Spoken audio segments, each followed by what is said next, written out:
situasi di mana kita mewujudkan pemanfaatan laut sebagai sumber daya yang berkelanjutan, namun tetap dengan memperhatikan dan mengadvokasikan berbagai isu yang terjadi di dalamnya, terutama yang berdampak bagi kelompok masyarakat atau komunitas lokal di sekitarnya. Upaya-upaya yang bisa diambil untuk memastikan semua makhluk hidup yang ada dan ekosistem di laut pesisir itu bisa sejahtera. Konsep yang mengacu pada upaya untuk menjaga dan memastikan keadilan dalam pengelolaan sumber daya laut dan lingkungan. Pemanfaatan sumber daya laut dengan mementingkan hak-hak negara pesisir, kerjasama internasional, perlindungan lingkungan, dan pelestarian keanekaragaman hayati laut. Bagi saya, keadilan laut adalah bicara tentang ekonomi lestari. Bagaimana kemudian memastikan kita mendapatkan manfaat ekonomi secara maksimal dari laut, tapi juga ikut memastikan bagaimana laut juga terlindungi dan juga lestari. Halo, selamat datang di podcast Ngobrol at Tempo. Semoga sehat-sehat dan bahagia semua ya. Nah, hari ini kita akan bahas prinsip-prinsip keadilan laut yang perlu ditekankan dalam berbagai kebijakan yang berkelanjutan dan berkeadilan untuk meningkatkan kesehatan laut dan kesejahteraan ocean dependent people atau orang-orang yang bergantung kepada laut. Nah, perubahan iklim mempengaruhi ekosistem laut, memperburuk masalah kerusakan lingkungan dan kepunahan keanekaragaman hayati. Selain itu, perubahan iklim juga dapat mengancam mata pencaharian masyarakat pesisir yang bergantung pada sumber daya laut. Laut berperan penting dalam kehidupan, menjadi sumber daya pangan, sarana kegiatan ekonomi, dan juga budaya. Perubahan iklim mengakibatkan perubahan yang signifikan bagi laut, mulai dari peningkatan suhu, pengasaman air laut atau ocean acidification, perubahan pola cuaca, hingga hilangnya biodiversitas. Perubahan iklim yang disebabkan oleh aktivitas manusia saat ini akan berdampak pada generasi mendatang, termasuk terhadap laut dan sumber dayanya. Oleh karena itu, penting untuk memastikan bahwa pemanfaatan sumber daya laut saat ini tidak merugikan kepentingan generasi mendatang. Bersama saya Tiffany Angelika dalam podcast Tempo, mewujudkan keadilan laut di tengah ancaman perubahan iklim. Dalam rangka peringatan Hari Laut Dunia 2023. Dan telah bergabung bersama dengan kita beberapa narasumber, diantaranya ada Prof. Daniel Mudiarso selaku Principal Scientist C4 dan juga Guru Besar IPB. Dan bersama dengan kita juga ada Mbak Nadine Chandrawinata selaku aktris yang mungkin juga pada kenal ya di sini dan juga founder and executive director dari Sea Soldier, dan juga bersama dengan kami, halo Mbak Stephanie, atau kita panggil Steffi ya, Mbak Stephanie Juwana selaku co-founder dan director dari EOG. Selamat datang semua para narasumber. Sangat senang kita ada para narasumber di sini, Tempo ya terutama, kita bisa ngobrol-ngobrol terkait dengan keadilan laut. Kalau keadilan negara mungkin udah sering dibahas gitu ya. Bahkan di Pancasila. Nah, tapi keadilan laut tuh banyak yang nggak tahu. Langsung aja kita mulai diskusi hari ini nih. Mungkin dari masing-masing narasumber boleh nggak sih jelasin sedikit apa sih keadilan laut itu sendiri? Boleh Pak Daniel? Ya, oke. Dari perspektif saya, laut itu kayak dianaktirikan ya. Yes. Karena kita hidup di darat, jadi yang sering kita ingat ya di sekitar kita, tapi laut kurang terperhatikan, sehingga kurang adil kita. Padahal ya kita banyak bergantung pada laut untuk sumber makanan dan macam-macam kegiatan ekonomi yang lain. Jadi kita harus lebih adil dengan memperhatikan keutuhannya dan juga kelestariannya. Jadi utuh dan lestari beda ya. Sehingga generasi mendatang juga bisa menikmati keindahan yang ada sekarang. Bahkan kalau bisa lebih baik. Oke. Dari mana Nadine, gimana Mbak? Keadilan laut.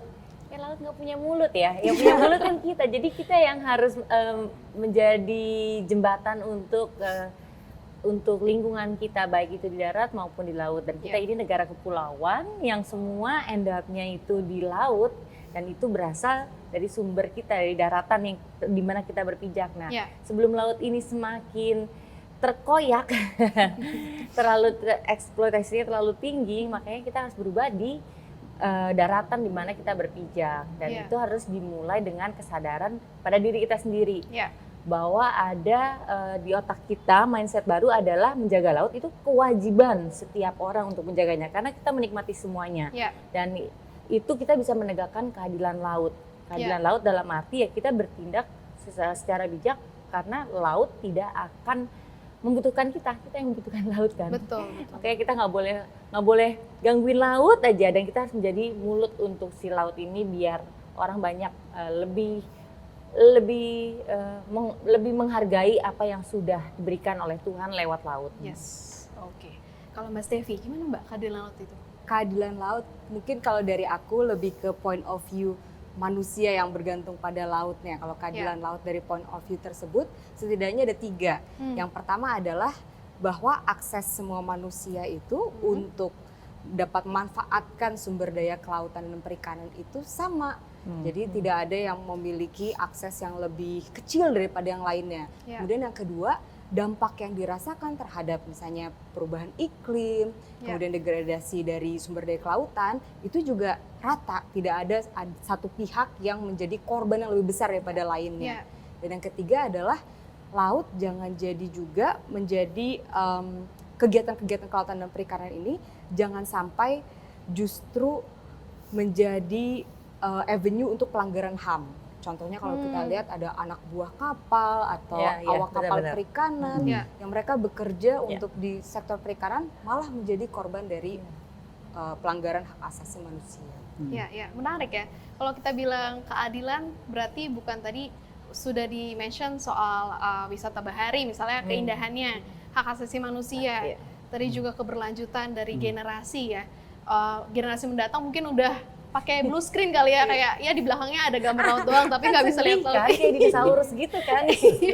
Udah punah gitu kan. Gitu, mulai badak nggak ada gitu. Betul. Yang kita lakukan sekarang ya itu untuk keadilan laut itu sendiri. Nah, sebenarnya keterkaitan antara tadi keadilan laut dan perubahan iklim dengan dampaknya nih terhadap wilayah pesisir dan laut itu sendiri seperti apa sih? Mungkin dari Pak Daniel dulu nih. Iya, jadi sekarang kan orang ramai membicarakan pemanasan global ya.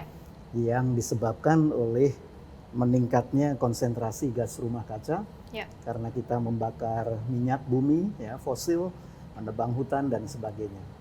Nah, di atmosfer ini sudah kelebihan terlalu banyak ini. Ya, setiap tahun itu ketambahan sekitar 4 miliar ton CO2. Ya, jadi itu karbon. Itu banyak sekali. Kalau dijadikan CO2 kalikan 3,3. Jadi jauh lebih banyak lagi. Nah, memang diharapkan laut dan juga daratan menyerap CO2 ini. Tetapi menyerapnya lautan ini bisa menimbulkan yang dinamakan dengan asidifikasi. Jadi laut itu pH-nya akan lebih rendah. Nah, ini bisa luas dampaknya ya, termasuk pembentukan karang, terumbu karang itu akan terganggu karena pH yang rendah itu. Bahkan karang yang sudah terjadi pun akan rapuh. Ya, jadi itu asidifikasi harus diperhitungkan karena itu merupakan bagian dari keanekaragaman hayati yang kita tidak lihat sampai kita menyelam dan sebagainya. Mbak Nadine nanti bisa cerita itu. Jadi karena tidak terlihat, nah ini susahnya ya. Kerusakan itu seolah-olah tidak ada, padahal parah sekali. Ya. Dan itu terus dan akan terus berjalan. Kalau kita tidak mengambil tindakan yang drastis sekarang, tidak perlu ditunda lagi. Jadi itu kelebihan gas rumah kaca di atmosfer yang diserap laut dan akhirnya menimbulkan asidifikasi. Nah itu tadi penekanannya asidifikasi karena banyak karbon atau gas rumah kaca yang diserap oleh laut itu sendiri dan mengakibatkan kerusakan dari terumbu karang, ekosistem di bawah laut itu sendiri. Kemudian pemanasannya sendiri. Pemanasan globalnya menyebabkan bleaching, jadi double jeopardy. Kalau dari Mbak Nadine gimana Mbak? Sebenarnya udah sangat jelas sih yang Mbak Nadine ceritain. Tapi ya sebenarnya sama lah kayak di kehidupan kita lah, semua itu ada sebab dan akibat. Pasti ada triggernya dari apa yang kita lakukan, baik itu udah besar atau kecil. Nah itu bagaimana cara kita bisa mengurangi sampai itu menjadi seimbang semuanya. Hidup seimbang kan itu aman ya. Tapi semua yang paling itu tuh kan nggak baik ya, kayak paling pintar aja tuh kadang-kadang pasti ada kekurangannya gitu. Setiap orang juga akan memiliki itu. Jadi dengan kita hidup lebih seimbang itu sebenarnya bisa melaraskan semua yang ada di sekitarnya. Support sistemnya itu akan terbentuk.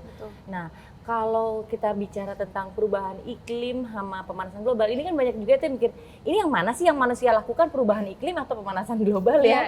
Itu kan banyak yang bertanya gitu. Nah sebenarnya kan bumi ini kan bernafas, dia selalu bergerak kan, dan pasti akan ada perubahan iklim terus ya. Tapi yang membuat perubahan iklim ini bergerak lebih cepat lagi itu siapa? Ya si pemanasan global ini. Ya pemanasan global ya kita yang bikin kan lebih cepat.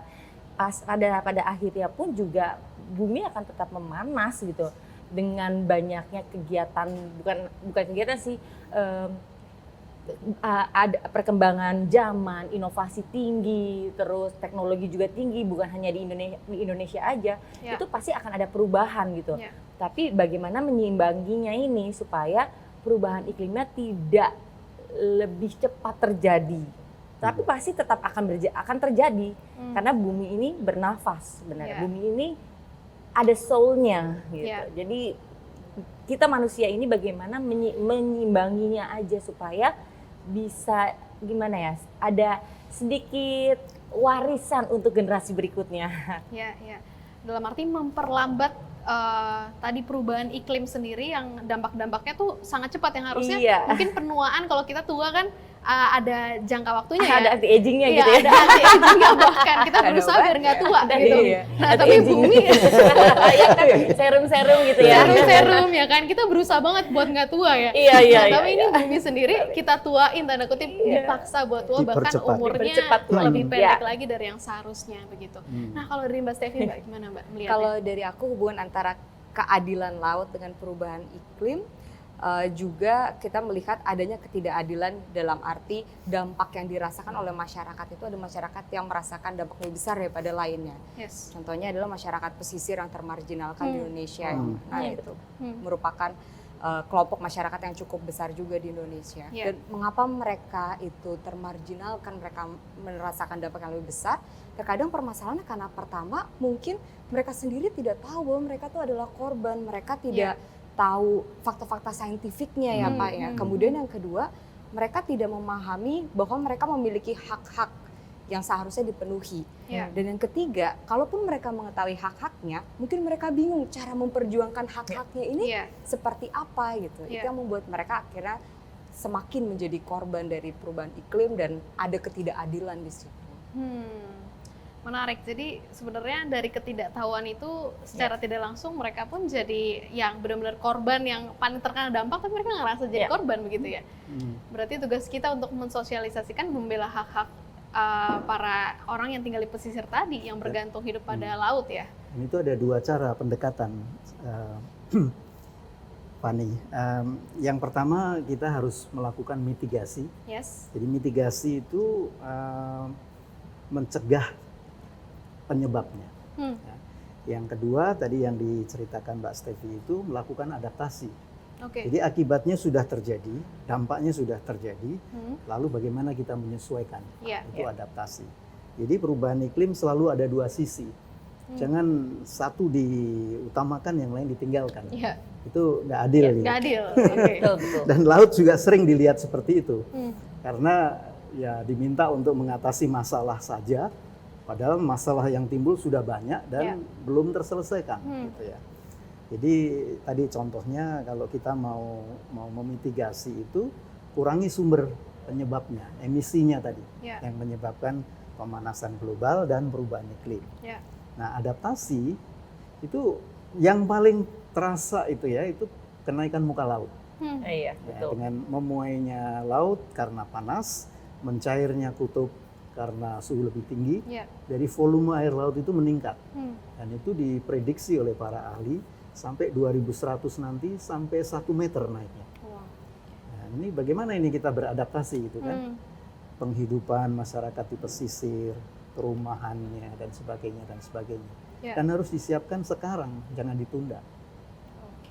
Dua-duanya. Aku penasaran nih, sorry ya aku ini, kayak kita di luar nih gunung es. Pada runtuh semua, itu akan berdampak di kita nggak, yang jauh di Indonesia? Gunung es di laut. Gunung es di laut. Iya, tentu sangat berpengaruh. Dan itu sudah dideteksi ya, diukur dan ada bukti-bukti ilmiahnya yang memastikan bahwa kenaikan muka laut bersamaan dengan kenaikan suhu itu sudah terjadi. Jadi semuanya kena. Iya, dan trennya akan terus meningkatkan. Semuanya kena kalau kita tidak melakukan apa-apa. Ya, saya pernah naik nih ke Gunung Everest nih. Puncaknya udah nggak, bukan Everest, sorry, Kartens. Saya sampai di puncak. Ya.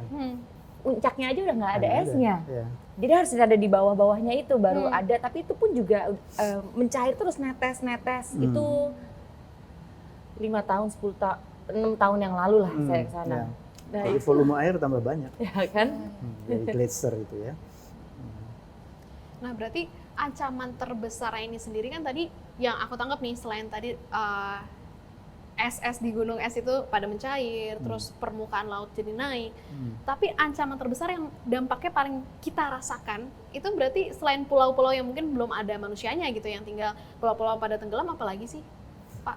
Iya, jadi kalau air laut meningkat, kan kebanyakan pantai kita itu landai ya. Betul. Jadi air laut akan masuk, Ya.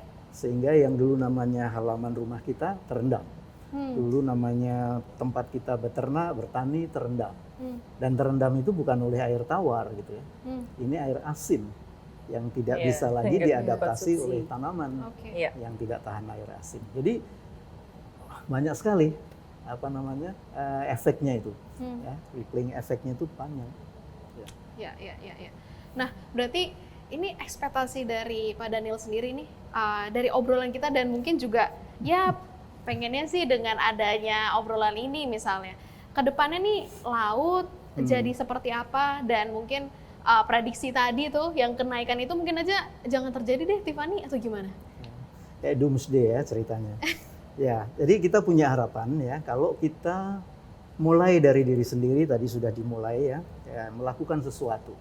Lalu secara kolektif juga melakukan rame-rame, jangan ada yang tertinggal. Yeah. Lalu pemerintah membuat kebijakan-kebijakan yang bersahabat dengan masa depan laut. Ya, dan itu harus dipikirkan itu, kebijakan-kebijakan itu. Jangan mikirkan ya income hari ini atau sekarang atau pemerintahan ini, tapi ke depan gitu ya, generasi yang akan datang. Itu harus dibuat, karena kegiatan ekonomi, kegiatan masyarakat di-guide oleh pemerintah sebagai regulator. Itu penting sekali. Ya. Ini aku sering dengar nih, masyarakat bilang gini, masyarakat Indonesia ya terutama, dengan mungkin mikirin masih perut ya. Kita nggak mikirin masalah lingkungan dan lain sebagainya. Kalau bisa dibilang ini adalah obrolan orang-orang elit. Karena perut sudah terpenuhi kalau orang-orang elit kan. Sementara orang-orang yang masih mikirin, aduh besok mau makan apa gitu ya. Maksud saya juga yang harus bertanggung jawab terhadap ekosistem laut misalnya. Mereka sendiri ngomong kayak gitu, berarti kan ada tugas pemerintah. Nanti mungkin kita akan ngomongin Blue Economy dengan Mbak Stevi, itu terkait kebijakan, tapi aku penasaran. Aku penasaran dengan kesadaran masyarakat sendiri. Mungkin Mbak Nanin kan sering bersentuhan dengan masyarakat pesisir, ataupun juga masyarakat di sosial media atau media sosial sendiri yang mungkin suka komen di postingan dari Mbak Nanin gitu ya. Kesadaran mereka terhadap ekosistem laut ini seberapa tinggi sih, Mbak? Kesadarannya? Yes. Ada yang sadar banget, ada yang masa bodoh banget sebenarnya dengan memberikan komentar-komentar yang mungkin kurang tepat, tapi ya aku melihatnya ya karena ketidaktahuan sih sebenarnya, ketidaktahuan. Nah, amin aku dapat kesempatan untuk keliling-keliling melihat langsung, terus at least aku bisa menjadi mulut bagi masyarakat di pesisir, mungkin di daerah yang mungkin tidak belum ada kesempatan untuk berbicara langsung seperti aku. Jadi aku jadi kaki tangannya lah. Tapi ya kalau kesadaran sebenarnya gimana ya, kesadaran pelan-pelan naiknya, tapi banyak yang pura-pura tidak sadar. Pura-pura tidak sadar. Kenapa? Karena masih berpikir, oh ada kok nanti NGO yang ngerjain, atau kayak kita semua nih, kayak Prof sama Mbak Steph yang ngerjalanin nantinya, masih memikirkan ada orang lain yang take care of this environment gitu. Dan masih ada geng orange yang akan bersih-bersih atau memilah sampah gitu. Padahal kan dengan kita memilah sampah dari rumah aja, itu sebenarnya bisa dibilang kita melakukan amal gitu, melakukan sesuatu yang tidak perlu dipertanyakan karena itu akan nanti berbuah hasil dari rezeki yang lain di tempat lain itu. Jadi sebenarnya kita menumpuk beramal aja gitu. Nah, kesadaran akan semakin meningkat kalau ada keinginan yang tinggi terhadap sesuatu ya, sama seperti kalau kita punya keinginan membeli sesuatu, kita akan cari tahu nih belinya di mana, harganya berapa, terus kapan on sale-nya mungkin. Kita akan mengulik itu. Nah, tapi kalau itu belum muncul, tidak akan pernah bisa. Baik, kebetulan aku di Sea Soldier, kita udah jalan 8 tahun, itu kita pun juga mengajak masyarakat untuk setidaknya memberi perhatian sedikit pada lingkungan dengan melakukan hal yang sederhana yang tidak jauh dari dirinya. Itu susah banget. Tapi dengan kita menjadikan diri kita contoh, dengan mungkin era aku millennials nyerempet sedikit ya, masih bisa dibilang gitulah gitu. Itu bisa memberikan pengedukasian dan memberikan contoh dengan menjadikan diriku sendiri contohnya gitu. Dan itu akan bergulir dengan sendirinya kayak bola salju, akan semakin banyak orang berbicara dan bikin rumor akan tentang lingkungan. Dan kita harus buat image baru kalau lingkungan itu fun kok gitu. Karena kan topik isu lingkungan sendiri kan udah berat ya, pasti orang moh gitu, nggak mau gitu. Nah, bagaimana cara kita mengemas itu suatu yang menyenangkan, suatu yang satu yang nggak akan mengambil waktu kita banyak, kita bisa melakukan yang lain dan memprioritaskan yang lain juga, yaitu ya keluarga gitu. Tapi bagaimana caranya kita mengajak orang itu untuk bukan hanya sekali atau 2 kali aja, tapi terus-menerus dia menerapkannya di dalam kehidupannya. Makanya ada kegiatan bersih-bersih pantai. Walaupun itu bukan poinnya ya, bersih-bersih pantai itu hanya 1 atau 2% ya Pak ya. Bukan poinnya membersihkan sampah yang sudah terjadi, tapi bagaimana sampah ini tidak nyangkut di lautnya gitu kan, di laut kita gitu. Nah, dengan kegiatan yang sederhana ini yang bisa diajak, kita bisa ngajakin masyarakat banyak gitu, yang sangat gampang, itu mungkin menjadi suatu yang fun dan suatu yang sangat spektakuler buat masyarakat yang belum pernah melakukan apapun untuk lingkungan. Dan itu bisa menjadi trigger terciptanya kesadaran di bawah alam sadar kita. Nah, semakin menarik ya diskusi kita hari ini, tapi jangan kemana-mana dulu karena kita akan ada pesan-pesan berikut ini. Bagi saya kata kuncinya adalah bijak berkonsumsi. Bagaimana kemudian kita generasi hari ini mulai harus membangun kesadaran tentang yang namanya bijak konsumsi. Segala sesuatu yang kita lakukan pada saat ini terkait dengan perubahan iklim harus mempertimbangkan kepentingan dan hak generasi yang akan datang. Prinsip yang menyatakan bahwa kita harus bertindak saat ini untuk mengurangi dampak dari perubahan iklim demi keberlanjutan dan kesejahteraan generasi mendatang. Terburuk dari perubahan iklim tidak dirasakan saat ini. Namun yang akan merasakan dampak buruknya adalah para generasi mendatang. Cuaca ekstrim akan semakin intens. Banyak kesenjangan antar generasi ya untuk keadilan iklim. Namun generasi anak muda zaman sekarang itu punya privilege yang sangat besar dalam hal akses informasi ya.